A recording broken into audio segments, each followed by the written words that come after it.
Again, my name is Jayme Montgomery Baker. I'm with the League of Young Voters Education Fund. I'm born and raised from Milwaukee, work in Milwaukee, run the office there. However, we are based throughout the country with our base of operations out of Brooklyn. So he's talking about race and young people and voting. It's a whole lot of stuff to try to cover in such a short period of time. So I won't be before y'all long because I'm definitely interested in hearing some of the knowledge and information that's out here with you all. So who we are, as I said, I'm with the League. In 2008 was an interesting event for us, and I'll speak personally for me and from some of the young folks that I worked with in the 2008 election.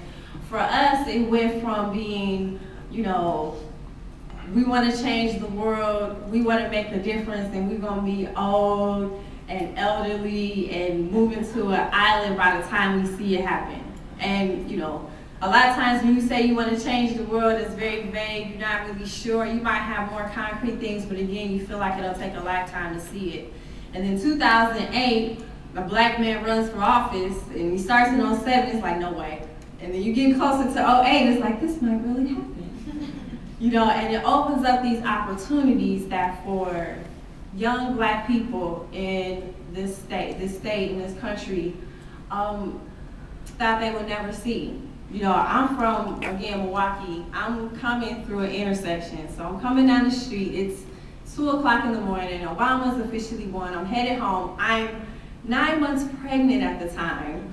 And I happen to look out of my car window and see these young kids in one of the roughest neighborhoods in the city of Milwaukee walking down the street with Obama placards to their back, feeling like Superman.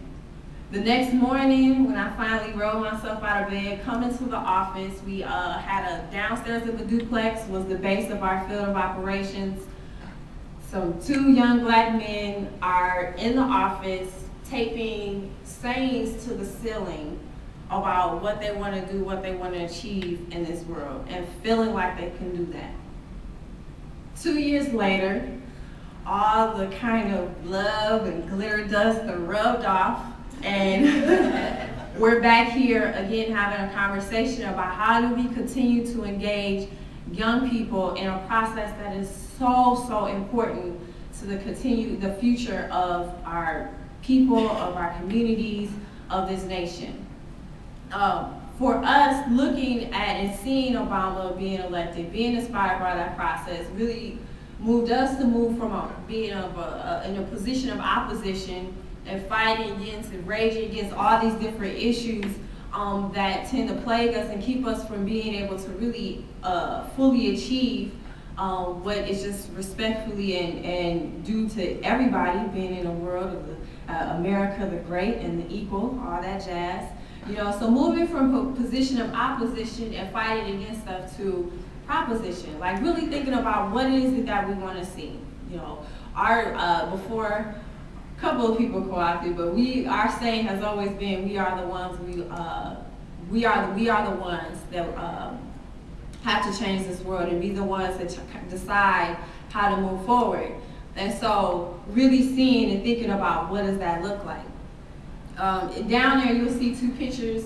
The first one is our Put the Guns Down rally in Milwaukee, and I'm sure a lot of places where you are from, violence is a huge piece and one of the major issues that affect young people disproportionately. So that's on the right. On the left is a group of young folks who engaged our local elected official, Congresswoman Winmore, around a number of different issues, jobs, the DREAM Act, the environment, and just had a conversation with one of her representatives talking about these issues. And for a lot of them, this is the first time they ever talked to a representative from an elected official's office and talked about issues other than who got shot, who's pregnant, who's coming out of jail, who's going back to jail.